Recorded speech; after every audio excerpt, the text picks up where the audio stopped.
À l'aube de l'an 1200 avant notre ère, sous une voûte céleste vierge de toute chronique écrite, une civilisation s'est levée comme une vague de basalte au cœur de la jungle humide du golfe du Mexique.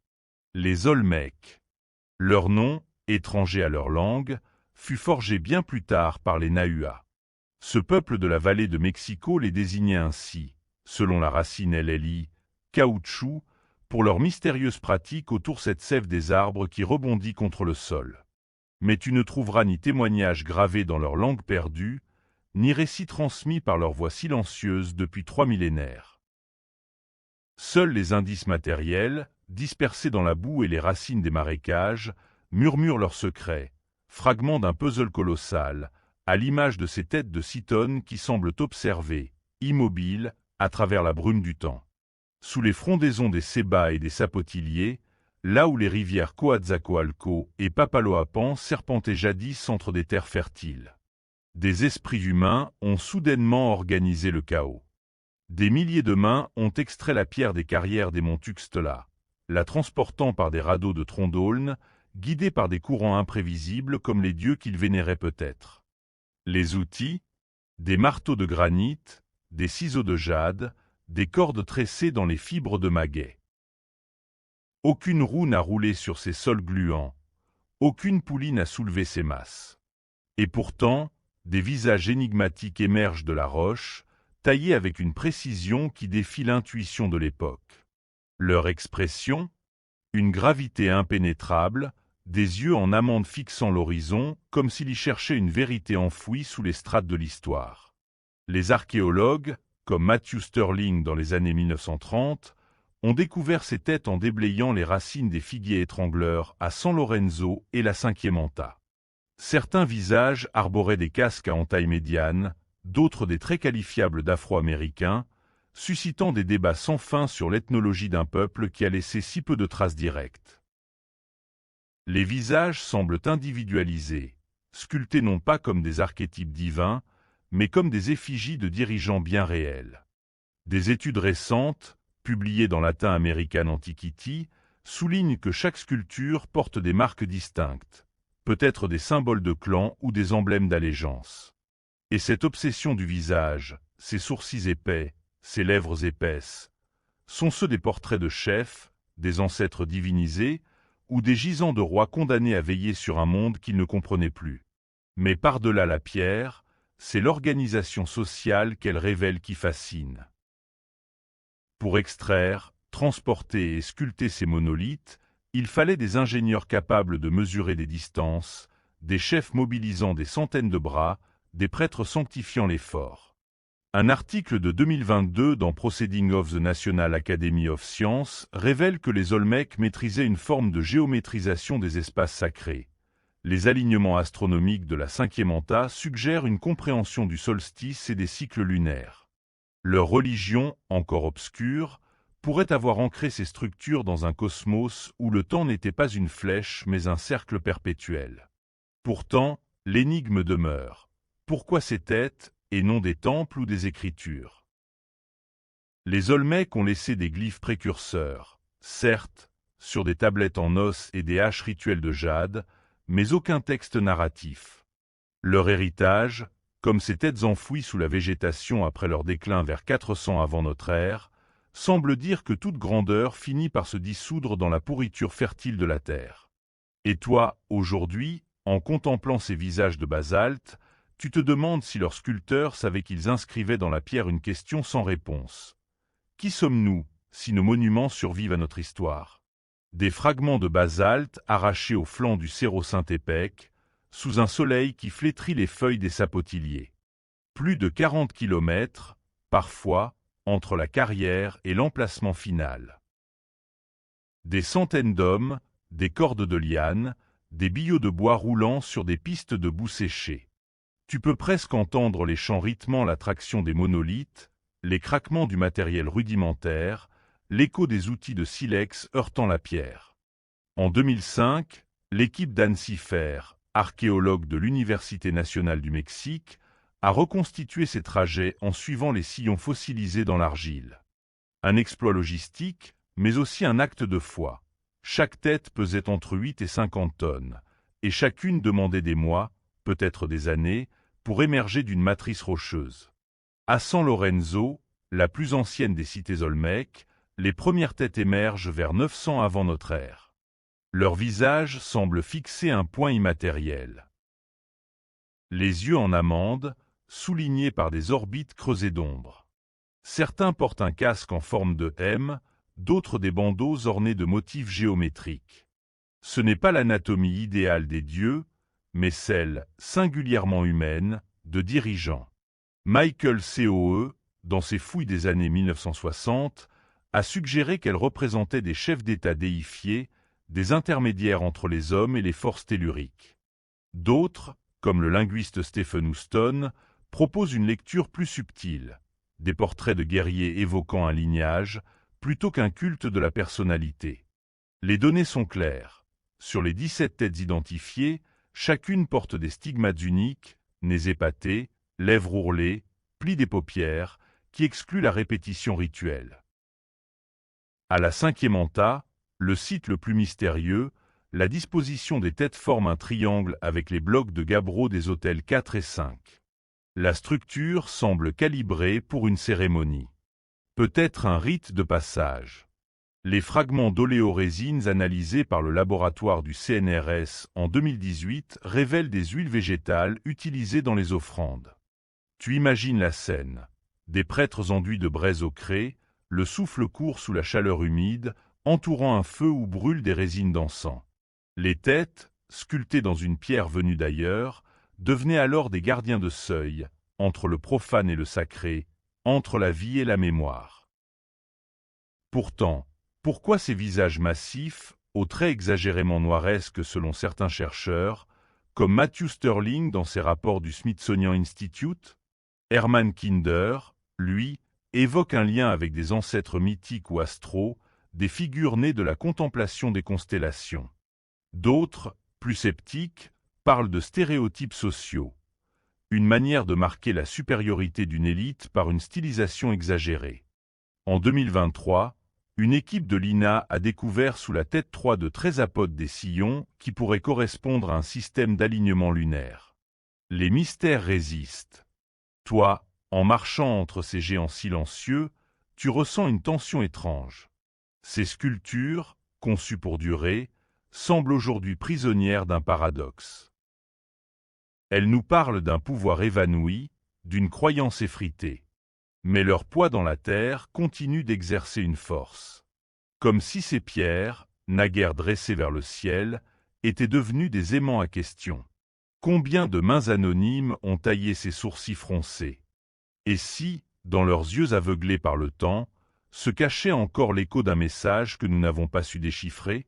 Chaque tonne de basalte renferme un secret géologique. Cette roche, solidifiée il y a des millions d'années sous l'effet de lave refroidie dans des conditions de pression extrême, portait en elle la mémoire des volcans endormis de la Sierra de Los Tuxtla. Les Olmèques n'ont pas choisi ces blocs au hasard. La dureté du basalte résiste aux siècles, défiant la désintégration des érosions temporelles. Mais cette même résistance devenait un défi titanesque lorsqu'il s'agissait de déplacer des masses pouvant atteindre 40 tonnes sur des centaines de kilomètres. Des traces de glissières en terre battue ont été découvertes près de San Lorenzo. Elles révèlent comment l'impossible devenait réalité. Imagine ces chemins de terre fraîchement arrosés, transformés en boue glissante par des pluies orchestrées avec une précision calendérique. Des centaines de bras tressaient des cordages de maguets et de hénuken. Sans métal pour tailler les troncs en rouleaux, les Olmèques utilisaient les arbres tombés, leurs racines noueuses devenant des leviers naturels. Des simulations du MIT ont montré qu'un groupe de 50 à 75 personnes pouvait déplacer un bloc de 15 tonnes à une vitesse de 0,2 mètres par minute, en exploitant des systèmes d'oscillation synchronisés, une chorégraphie de muscles et de sueur rythmée par des chants aujourd'hui perdus. Les rivières, plus que des obstacles, étaient des alliés. La Coatzacoalco, aux bras sinueux traversant la plaine côtière, servait de voie de transit estivale. Les blocs attachés à des radeaux de bambou éclataient sous les chocs des rapides. Mais l'hiver transformait ces voies navigables en prisons boueuses. Les archives sédimentaires des marécages proches révèlent des couches riches en gravier anguleux, vestiges de blocs abandonnés dans des fondrières. Certains géants n'ont jamais atteint leur destination finale, figés dans l'éternel silence de leur errance. À quel prix ce triomphe sur la gravité?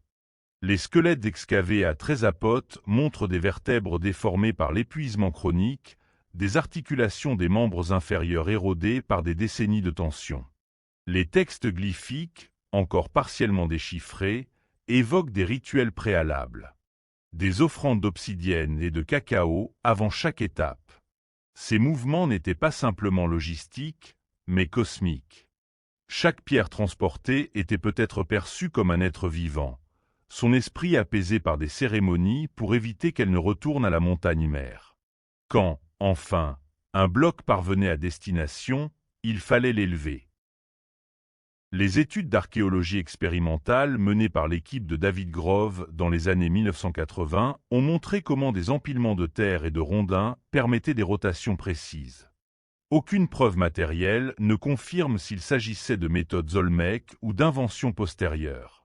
Ce qui reste, c'est cette étrange constante. Toutes les têtes colossales sont orientées vers l'ouest. Cinquiémer les montagnes qui les ont engendrées.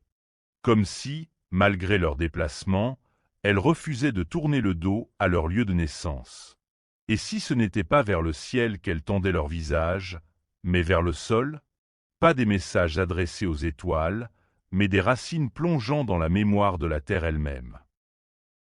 Que chuchotait-elle aux racines des jacarandas géants quand la nuit enveloppait les chantiers? Et quels secrets, oubliés par les vivants, ont été confiés au basalte sous la lueur des torchers, secrets à jamais muets sous leurs sourcils de pierre? Il y a des visages taillés dans le temps lui-même. Ces blocs de basalte, arrachés à la montagne comme des fragments de nuit pétrifiés, portent des traits qui défient l'érosion. Des yeux où ne passent ni les pluies torrentielles ni les racines envahissantes. Des lèvres qui ne s'étirent pas sous l'effet des siècles. Des fronts où la pierre sèche semble encore penser.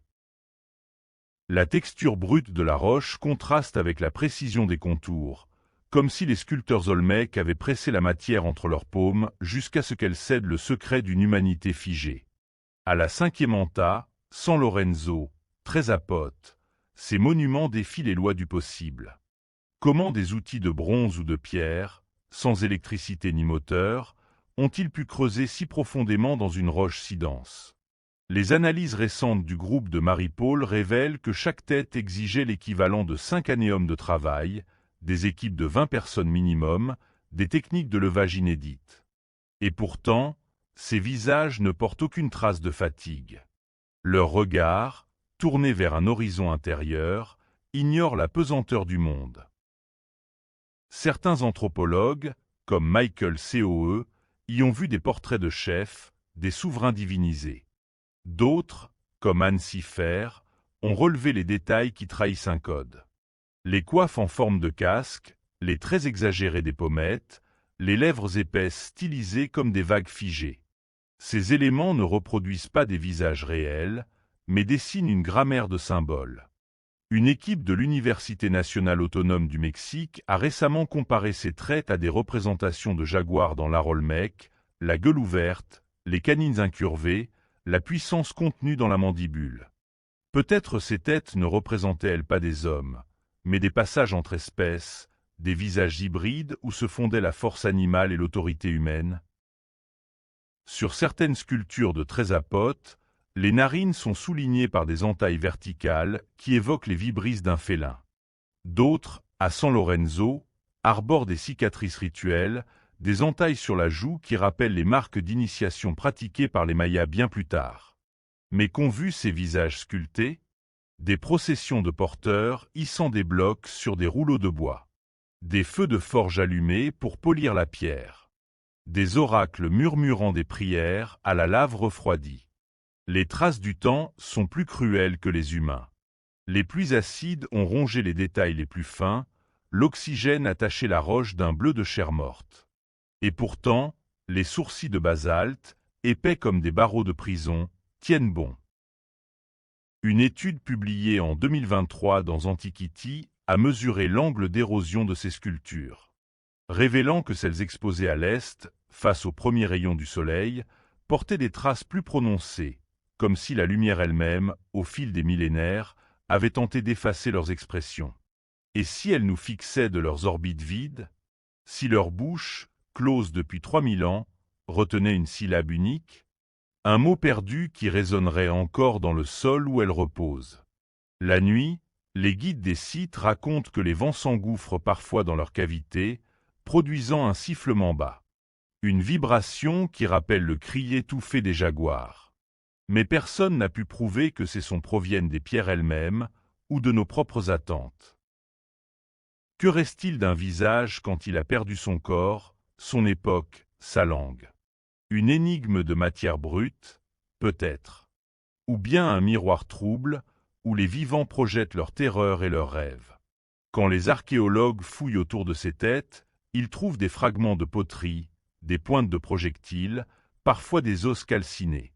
Mais jamais d'indices sur les motifs de leur érection. Pourquoi ces blocs, si lourds, si difficiles à déplacer, furent-ils offerts à la dégradation du temps? Et si leur finalité n'était pas de durer, mais au contraire de s'effriter lentement, de laisser échapper quelque chose de la pierre, comme un parfum de mémoire? Les racines des manguiers centenaires serpentaient sous le sol, cherchant l'humidité là où la pierre s'enfonce. Tu imagines, dans ce sol gras et sombre, la même force qui nourrit les arbres poussait aussi le maïs des Olmèques. Et ce maïs, blond comme l'aube, sortait du sol comme un miracle chaque saison. La fertilité de cette terre, mystérieuse et puissante, devint bientôt une divinité. Une force à vénérer, à comprendre, à honorer. Les têtes colossales, avec leurs yeux fixes et leurs bouches entr'ouvertes, ne regardent pas le ciel, mais plutôt ce sol qui donne la vie. Elles ne sont pas tournées vers les étoiles lointaines, mais vers ce qui naît et renaît chaque année. C'est là peut-être leur véritable mystère. Elles incarnent une dualité, celle de l'être humain capable de cultiver cette terre et de comprendre son pouvoir, et celle de la force brute qui jaillit du sol sans l'aide des mains humaines. Des figurines découvertes notamment à Tlatilco et Tlapacoya montrent des enfants portant des visages de jaguars. Des yeux ronds et perçants. Des mâchoires proéminentes. Ces enfants jaguars suggèrent un lien profond entre la fertilité et cet animal sacré. Pourquoi le jaguar? Parce que c'est l'animal de la métamorphose. Celui qui peut passer d'un monde à un autre. Qui naît dans l'obscurité des cavernes et qui, dans l'esprit des Olmèques, pouvait incarner cette force vitale qui jaillit de la terre. À San Lorenzo, berceau des premières cités Olmèques, des autels révèlent des figures humaines jaillissant du ventre d'un jaguar. Ces images évoquent peut-être l'origine divine des chefs, nés de la terre elle-même, de ces forces telluriques qui font pousser le maïs et rugissent dans les grottes. C'est la source. C'est la puissance. Le basalte des têtes colossales, sombre et pesant, devient métaphore de cette relation avec le sol. La roche n'est pas tombée du ciel. Elle a été arrachée au sol lui-même. Taillée non en hommage au firmament, mais en reconnaissance de cette puissance qui donne la vie et la reprend. Et ces visages, sculptés avec une précision qui émerveille encore les archéologues, portent peut-être l'essence de cette dualité. L'esprit humain qui tente d'embrasser la nature, et la nature qui toujours échappe à nos frontières. Regarde-les. Ce ne sont plus seulement des portraits de chefs ou de rois. C'est la métamorphose. La croyance que la vie jaillit de l'union entre l'humain et la terre brute. C'est l'origine, peut-être, de ce mythe traversant les millénaires. L'être hybride, entre homme et nature, entre culture et sauvagerie. Et si tu fermes les yeux, si tu écoutais le vent murmurer entre les pierres, entends-tu encore le rugissement étouffé de ce jaguar endormi sous la terre? La lumière frappe les fragments de basalte éparpillés. Plus de sourires divins.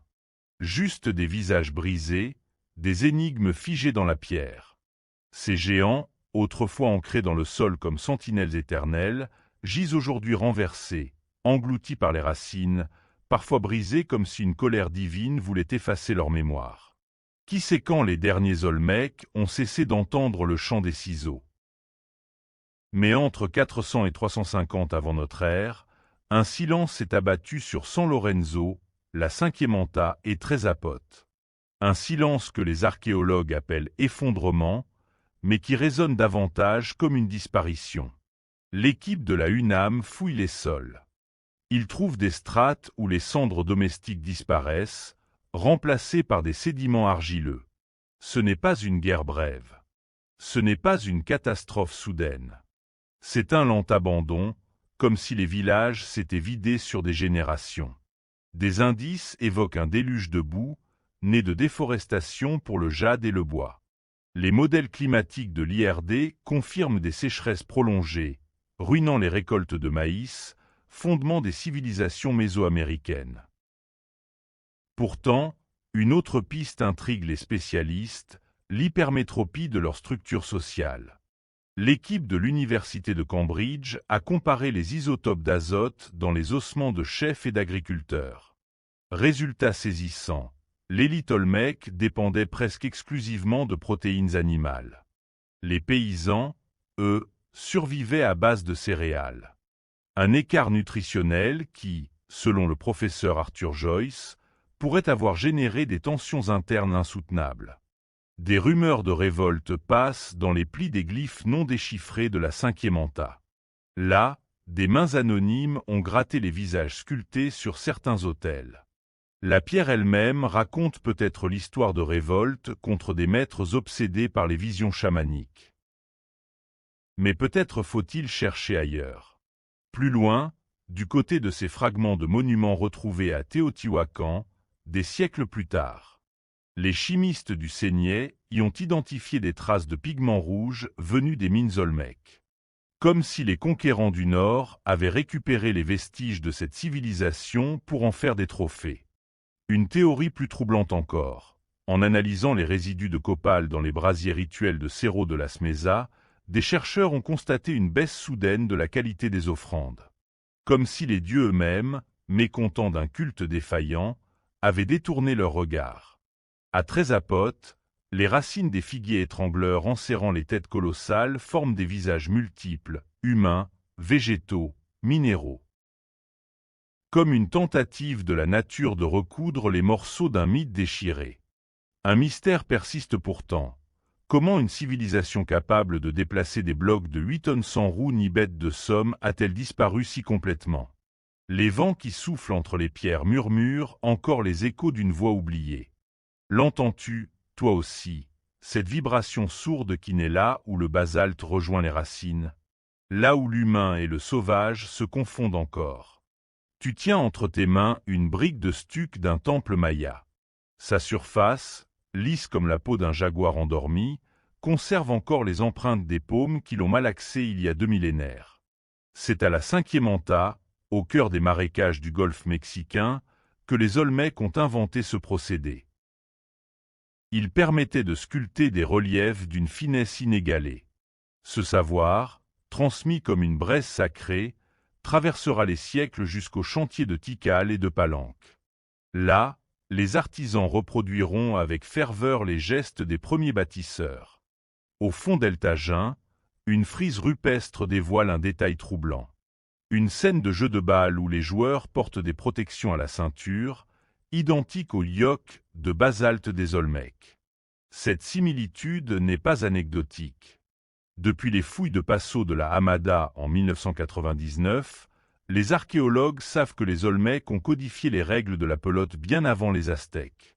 La balle, façonnée à partir du latex de l'Hevea brasiliensis, arbore des motifs en spirale comme ceux des autels circulaires de San Lorenzo.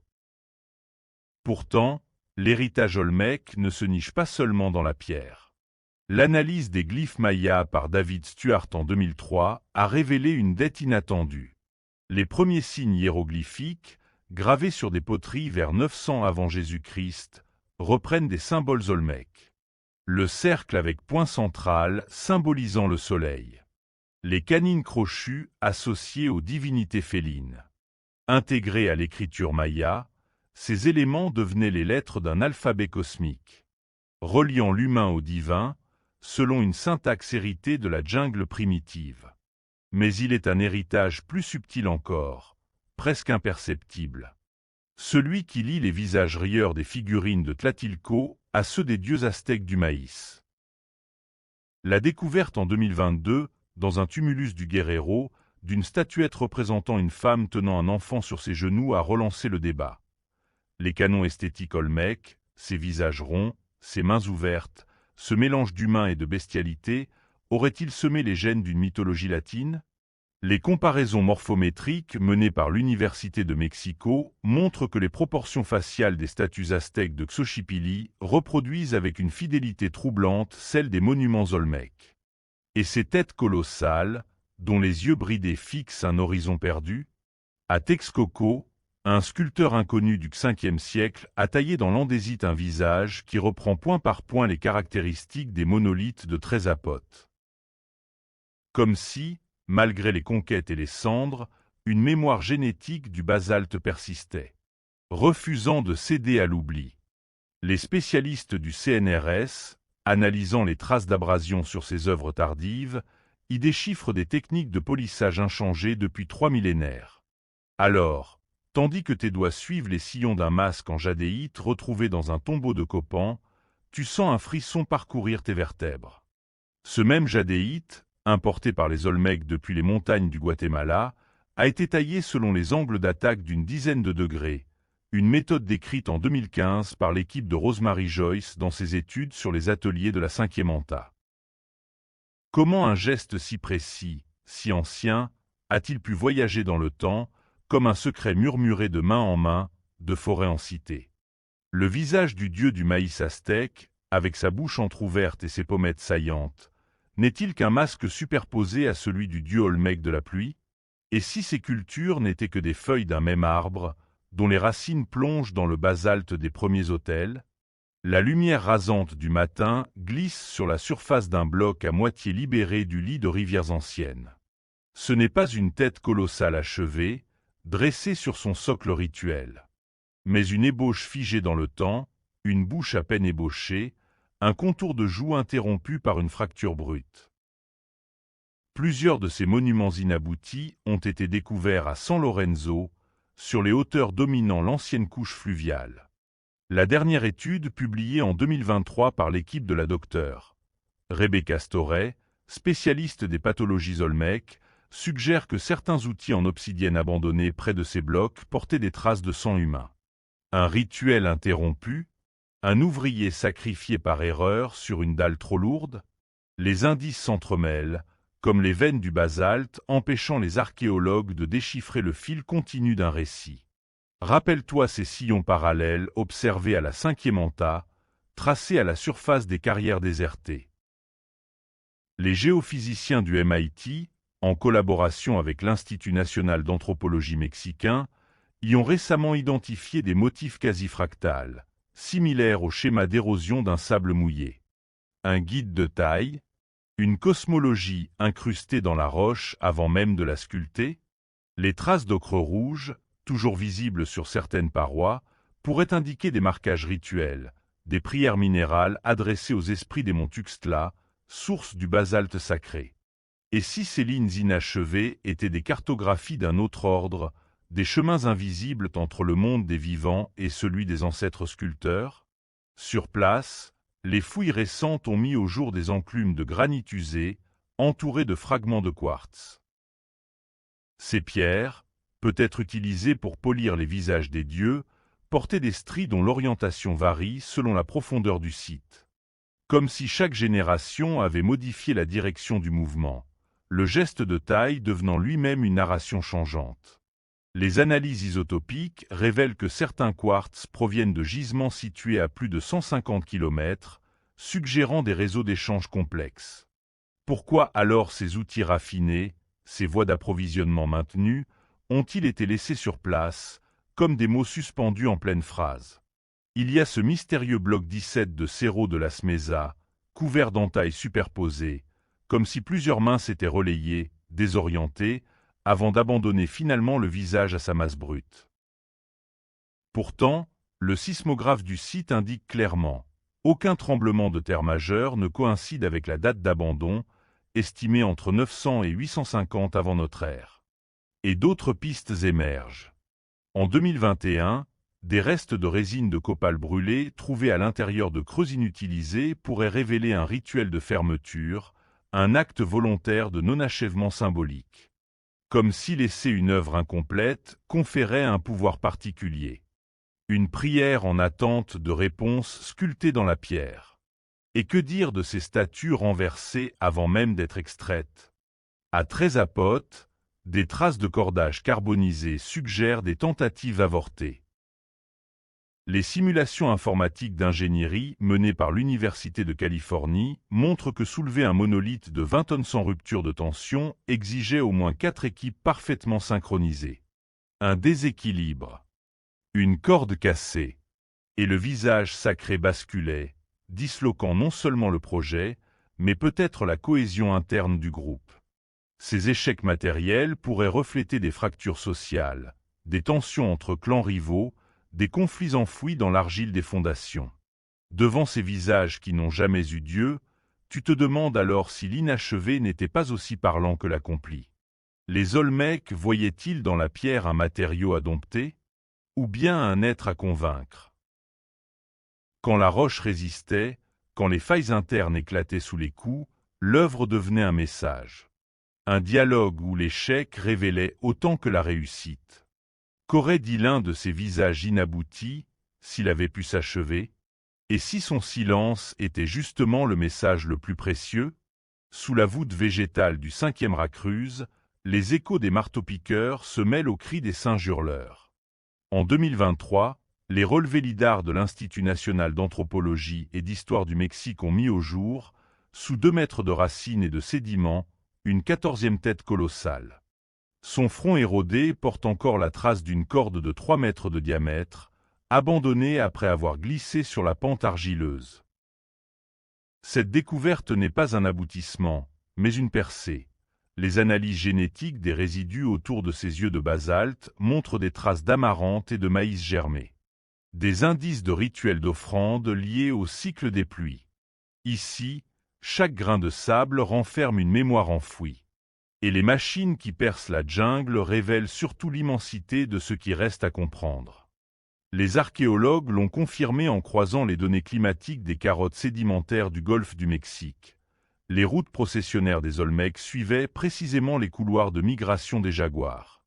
Ces chemins, bordés de fossés remplis de fragments de céramique rituelle, formaient un réseau qui n'était ni défensif ni commercial, mais un gigantesque dispositif d'alignement céleste. Les marques de traînage sur les blocs de serpentine, analysées en 2019 par l'équipe de Marie-Paul, montrent que les déplacements se faisaient uniquement en saison sèche, quand le sol argileux durcissait comme de la pierre. Ces processions, rythmées par les phases de la lune et les éclipses, transformaient le paysage en un calendrier vivant. Pourtant, les inscriptions sur les socles des têtes restent un mystère brûlant. Ces signes gravés à l'envers, fragmentés, défie l'alphabet olmèque hypothétique proposé par Stephen Houston. En 2021, une étude publiée dans Latin American Antiquity avançait une piste audacieuse, non pas un système d'écriture mature, mais un code mnémonique réservé à l'élite sacerdotale. Des simulations informatiques, croisant glyphes et motifs répétitifs sur des vases en céramique, appuient cette théorie. Un lien entre mémoire visuelle et rituel oral que les fouilles récentes à San Lorenzo cherchent à confirmer, en mêlant données géophysiques et contexte archéologique. Mais les chercheurs ont un autre casse-tête. Pourquoi, entre 400 et 300 avant Jésus-Christ, les Olmecs ont-ils enterré leurs statues? Les yeux brisés, les têtes inversées laissent planer un doute. Les analyses du sol menées par l'Université de Tulane pointent une piste climatique. Ces actes coïncideraient avec des sécheresses extrêmes, perçues peut-être comme des châtiments divins. En 2022, un fragment découvert à la 5e Anta montre des figures humaines encerclant une tête couchée, leurs bras levés formant un nuage d'éclairs. Un dernier appel à des dieux dont la pluie s'était enfuie? Et si ces géants de pierre n'étaient que l'ombre d'un savoir immense? Ce que l'on exhume, c'est toujours ce que l'on sait chercher. La jungle, elle, garde ses secrets dans les racines, attendant des questions nouvelles. Quel visage oublié surgira sous les prochains balayages lidar? Et si, cette fois, le silence n'était plus un adieu, mais un appel à comprendre autrement? Quand les racines du temps s'en mêlent à celles des arbres, même le basalte oublie son poids. 2 millénaires après leur création, les archéologues découvrent parfois une tête colossale jaillissant d'une couche d'humus, comme un fruit défendu tombé d'un arbre interdit. Ironie que les anciens auraient peut-être appréciée. Ces visages taillés dans des montagnes semblent se moquer de la prétention des chercheurs. Certains sourient à peine. D'autres portent des traits qui pourraient rappeler l'Afrique, une question que Matthew Stirling, découvreur des premières têtes en 1938, n'osait même pas noter dans ses carnets. Le plus troublant, ce que les Olmecs savaient, et comment. En 2019, une équipe de l'Universidad Nacional Autónoma de Mexico a révélé une énigme. Les 5 têtes de San Lorenzo partagent des proportions géométriques si précises qu'elles pourraient refléter une matrice mathématique perdue. Un code secret gravé dans la matière brute? Ou la trace d'une transmission orale de techniques, de maître à élève, au fil des générations? Personne ne peut trancher. Les faits s'accumulent sans livrer leur logique. Pour certains chercheurs, comme Marie-Paul, spécialiste des civilisations mésoaméricaines, ces monuments n'étaient pas des portraits, mais des seuils entre mondes terrestres et surnaturels. L'absence de glyphes narratifs autour des têtes semble le confirmer. D'autres, comme le géologue Kenneth Hirt, insistent sur l'exploit technique. Transporter des blocs de 50 tonnes sur 50 km sans roue ni bête de somme. Comment?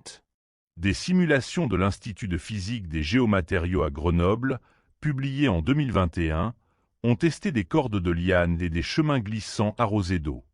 Les calculs restent incertains. Les traces manquent. Les simulations ne remplacent pas la réalité. Et que dire de ces yeux qui te fixent? Même quand tu passes ton doigt sur une carte satellite, il défie la linéarité du temps. Ce temps que les Olmecs, premiers à tracer des calendriers en Mésopotamie, ont peut-être conçu comme un cycle plutôt qu'une flèche. Leur civilisation a-t-elle vraiment disparu? Ou s'est-elle simplement transformée, comme une larve en chrysalide? Laisserait-elle derrière ces sculptures comme des mots d'adieu dans une langue que nous n'avons pas encore appris à entendre? Certains astronomes de l'Institut de recherche spatiale de Mexico observent la précision avec laquelle ces géants regardent vers l'est. Ils soupçonnent un lien avec les levers zéliaques du Soleil ou de Vénus. Pourtant, les orientations varient selon les sites. Chaque tête marquait-elle un événement unique? Un rituel collectif que nous réduisons par impuissance à une hypothèse astronomique? La science moderne, si avide de mesures, reste parfois aveugle aux intentions immatérielles. Ce qui est certain, les Olmecs avaient construit un dialogue avec la pierre. Un langage sculptural que nous traduisons mal. Leur héritage, matriciel et silencieux, nous renvoie à cette question. Si notre propre civilisation laissait derrière elle des satellites brisés en orbite, des carcasses de béton, que comprendrait-on de notre désir de connecter, de créer, de signifier? Peut-être qu'au fond, comme eux, nous cherchons tous à dire « je suis non dans un miroir », mais dans l'écho des siècles.